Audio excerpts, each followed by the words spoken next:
C'est avec une certaine émotion, pour ne pas dire une émotion certaine, que je prends la parole une dernière fois devant vous et je vous annonce la mise en place dès lundi 25 mai de la nouvelle équipe municipale élue le 15 mars dernier. Lors de ces élections, nombreux d'entre vous n'ont pu exprimer leur voix par crainte d'être contaminés par ce virus qui sévit encore aujourd'hui. Vous, parmi tant d'autres, avez été privés de ce droit civique fondamental, celui même pour lequel nos aînés se sont embattus. Nous aurions aimé que notre gouvernement ait la sagesse de refaire l'intégralité des élections afin que chacun d'entre vous puisse accomplir son devoir et son droit de citoyen.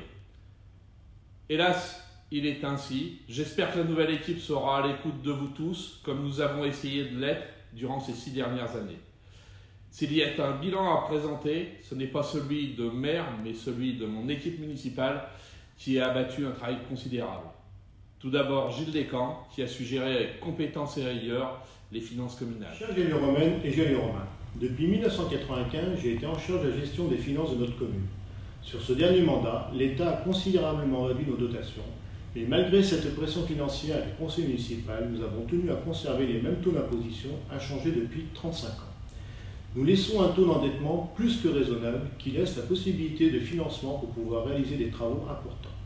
Notre commune a toujours su trouver les ressources pour adapter la maîtrise de ses dépenses selon les différentes situations, tout en contribuant à investir pour l'amélioration progressive de notre belle commune. Géraldine Aguerre, qui a dû élaborer notre plan local d'urbanisme et maîtriser l'urbanisation de notre commune pour le bien-être et le bien-vivre de nos concitoyens. Jalure romaine, Jalure romain. Élu depuis 2008, en charge de l'urbanisme depuis 2014, je souhaite, en cette fin de mandature, dresser une synthèse des dossiers traités avec l'ensemble des commissions PLU et urbanisme. Tout d'abord, le cabinet d'urbanisme Vincent Biet nous a accompagnés dans l'élaboration de notre plan local d'urbanisme. Lancé en avril 2013, le dossier a été finalisé et approuvé par le conseil municipal le 17 janvier 2017.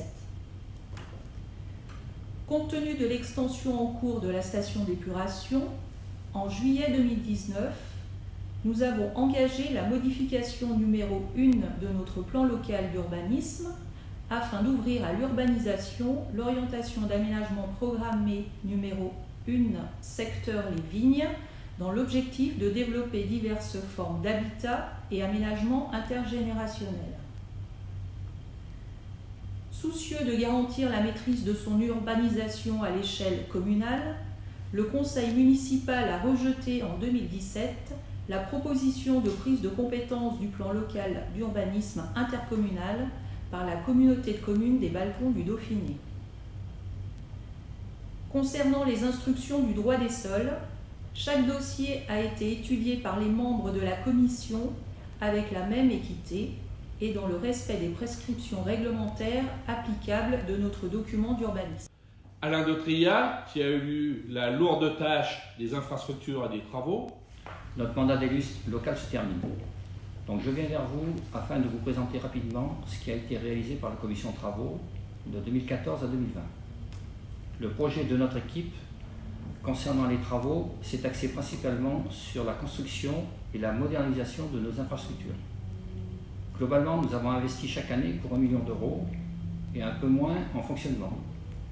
Au niveau des équipements sportifs, nous avons réalisé entre autres la construction du clubhouse du tennis. Nous avons réalisé la réfection de la toiture du gymnase et de la salle carrelée afin d'avoir une isolation thermique de bonne qualité, ceci dans le but de faire des économies d'énergie. Nous en avons profité également pour refaire en totalité l'éclairage de ce gymnase et de la salle carrelée et de réduire considérablement donc les ouvertures existantes, sources énergivores. Au niveau des équipements sportifs, enfin des équipements scolaires, la réfection de la voiture des 2 écoles, nous avons refait la climatisation du restaurant scolaire, la réfection du toit du dojo, où nous avions un problème récurrent en fuite d'eau. La mise en place d'un portail automatique pour sécuriser l'école, plan Vigipirate oblige.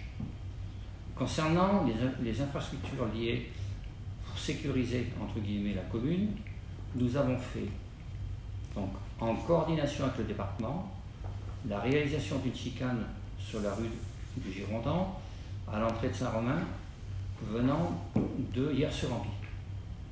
Actuellement, nous sommes en train de faire l'installation d'un système de vidéoprotection partant du pont de l'Oyette et allant jusqu'au centre du village. Sont concernées donc les deux zones d'activité, donc ce soit les Serpollières et les Sambettes, le centre commercial du Girondin, les écoles et la mairie. Dans le cadre donc de l'accessibilité des personnes à mobilité réduite, nous avons aménagé différents trottoirs, surtout vers le centre commercial, et mis aux normes les arrêts-bus. Nous avons également mis en accessibilité l'accès de l'église ainsi que les allées du cimetière. Actuellement, nous sommes en train donc, de terminer le cheminement piétonnier sur la route de Baran, toujours dans le but de sécuriser les usagers. Au niveau des réseaux, donc source importante, nous assurons la coordination de la pose de la fibre, que ce soit un réseau principal ou un réseau secondaire. Ces travaux doivent se terminer d'ici cette fin d'année 2020. Nous avons réalisé donc la cartographie aussi informatique des réseaux d'eau pluviale et d'eau usée. Toujours dans ce type de prestation, donc à notre arrivée en 2014, nous faisions intervenir une entreprise au coup par coup pour l'entretien et la maintenance de l'éclairage public. Donc nous avons établi un marché à bonne commande d'une durée de 4 ans avec une entreprise. De ce fait, chaque prestation réalisée fait partie d'un bordereau de prix avec des prix qui sont négociés à la base. Donc dans ce but, nous faisons de réelles économies. Dans cette continuité, nous avons également établi une cartographie complète du réseau d'éclairage public, que ce soit en aérien ou en souterrain. Actuellement, nous réalisons donc la deuxième phase des travaux d'enfouissement de réseau dans le secteur du port. Nous avons fait donc la même chose pour la rue des Mésanges. Pour ces deux dossiers, la commune a obtenu jusqu'à 80% de financement pour l'enfouissement des réseaux Enedis. Alors sans oublier au niveau donc, de nos prestations, la coordination des travaux de l'Aérona, coordination avec la communauté de communes, des balcons du Dauphiné, ne pas oublier donc la mise en place des bacs de recyclage enterrés qui se situent en face du centre commercial, l'achat de la lieuse que nous avons également réalisé suite à la restitution de la compétence voirie au 1er janvier 2018. Nous avons réalisé aussi la troisième tranche de travaux sur notre site archéologique du Vernet, donc réalisation et préservation du site. La transformation des friches donc, du secteur de Malaval en terrain agricole. Nous faisons aussi l'entretien de nos bâtiments communaux et avec entre autres la mise en place de serrures électroniques. Donc la plupart de ces travaux ont été subventionnés par le département, la région et d'autres organismes. Carole Bartel, qui a assumé avec succès les affaires sociales, les actions pour la sécurité et le bien-être de nos aînés, et sans oublier les plus jeunes. Élue en 2014, j'ai pu apprendre pendant 3 ans en tant que conseillère municipale. Puis, adjointe aux affaires sociales depuis 2017, j'ai été à l'écoute des moindres remontées des habitants, ainsi que lors de nos débats en commission CCAS. Au service des habitants, les plus fragiles aussi, je me suis efforcée d'aider chaque citoyen lorsqu'un problème se présentait à eux et qu'ils venaient me rencontrer, que ce soit d'ordre social ou financier. Je les ai aidés à remplir leurs différents dossiers. J'ai aussi veillé, grâce à des ateliers, des conseils, le téléalarme et d'autres services, à ce que nos seniors puissent rester le plus longtemps possible à leur domicile. Grâce au dynamisme des membres de la commission, le CCAS avait un contact privilégié avec les seniors de la commune. Les jeunes n'ont pas été oubliés puisque nous avons mis en place l'aide au permis, que ce soit pour les études ou l'emploi. Nous savons que c'est indispensable à la campagne. Nous souhaitions aussi éveiller les jeunes à la citoyenneté avec des actions intergénérationnelles lors du repas des seniors, mais aussi lors du Téléthon. Le CCAS s'est aussi porté volontaire pour le maintien du don du sang sur la commune lors de l'arrêt de l'association qui s'en occupait, mais aussi pour le maintien du Téléthon. Mais enfin, la commission d'action sociale, c'est aussi l'arbre de Noël, la distribution des colis, la visite aux seniors, la prévention canicule, le bon naissance, la distribution des papillotes, et j'en passe. Au service de ma commune, j'ai essayé de donner satisfaction dans chacune de mes actions. Sophie Garnier, qui, dans sa charge auprès de nos écoles, a dû gérer entre autres l'invraisemblable dossier des rythmes scolaires, tout en proposant de nouvelles actions. Durant ce mandat, 3 grands projets m'ont tenu à cœur. La pause méridienne. Il fallait que les enfants aient une vraie possibilité de détente avec des choix. C'est chose faite avec le recrutement de certains animateurs sportifs d'étape, la création de 3 salles au gymnase et la mise en place de la cantine intergénérationnelle. Ensuite, la chasse anti-gaspi à la cantine et la sensibilisation des enfants aux déchets. Au restaurant scolaire, il a été mis en place une gestion rigoureuse des quantités, des restes et déchets via association, compost et achat d'une centrifugeuse pour gérer le surplus de fruits. Et la journée éco-citoyenne a été créée sur le temps scolaire avec la participation des 10 classes d'élémentaire. Je remercie l'équipe enseignante et les parents pour leur implication. La jeunesse. La CCBD nous a concédé la compétence jeunesse 12-17 ans début 2019.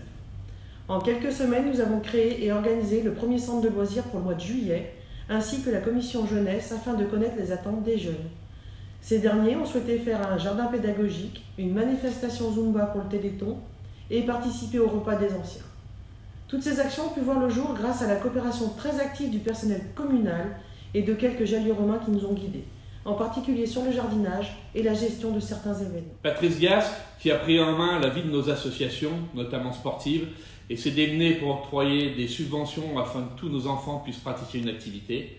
De plus, il a su trouver les créneaux suffisants pour que toutes ces associations puissent évoluer dans leurs championnats respectifs afin de créer des moments festifs à partager avec le plus grand nombre d'entre vous. Concernant l'environnement, il a été mis en place des composteurs, une journée broyage pour la population afin de réduire le volume des déchets verts et le zéro phytosanitaire pour ne citer que cela.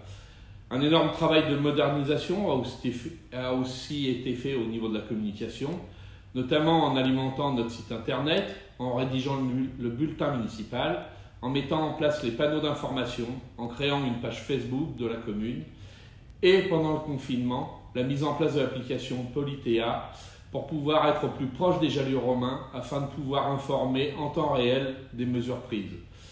Et bien sûr, un grand merci au reste de l'équipe qui s'est mobilisée à mes côtés et à celle des adjoints et conseillers délégués, sans quoi nous n'y serions pas arrivés. Mes chers concitoyens, j'ai senti dans ma fonction ce lien puissant et légitime qui nous unissait par les règles de la démocratie et du suffrage universel. Il me restera enfin, et peut-être surtout de ce mandat en particulier, une succession infinie de rencontres avec beaucoup d'entre vous, rencontres ordinaires ou extraordinaires, à évoquer des événements particuliers, la vie de nos associations, mais le plus souvent votre vie quotidienne et ses difficultés. Le souvenir de ces moments privilégiés restera pour moi un véritable trésor que je vais emporter avec moi. Alors de quitter mes fonctions, j'éprouve un grand sentiment de gratitude envers de nombreuses personnes que je veux remercier. Tout d'abord, merci à mon épouse, Anna, discrète, mais toujours à mes côtés, pour me soutenir et m'épauler, et surtout me permettre d'être disponible, car cette fonction demande une disponibilité de tous les instants. Merci à mes collègues du conseil municipal, mes conseillers délégués, mes adjoints en particulier, qui m'ont fidèlement accompagné. Merci à tous les agents de la mairie, notre policier municipal, ce qui me donne l'occasion de relever combien nous avons de la chance d'avoir des hommes et des femmes extrêmement dévoués à leur mission de service public, sur lesquels nous et vous pouvez compter. Et merci enfin par-dessus tout à chacune et chacun d'entre vous pour la confiance que vous m'avez accordée. Je vous invite à avoir une pensée pour celles et ceux qui nous ont quittés cette année notamment à cause de la crise sanitaire que nous traversons actuellement. Merci aux soignants bien sûr pour leur dévouement. Mais l'année 2020 est là, remplie d'espoir, car riche de promesses et projets, même si bien sûr il faudra les voir se réaliser, soin que je laisse à la nouvelle équipe municipale. Prenez soin de vous et encore merci pour tout.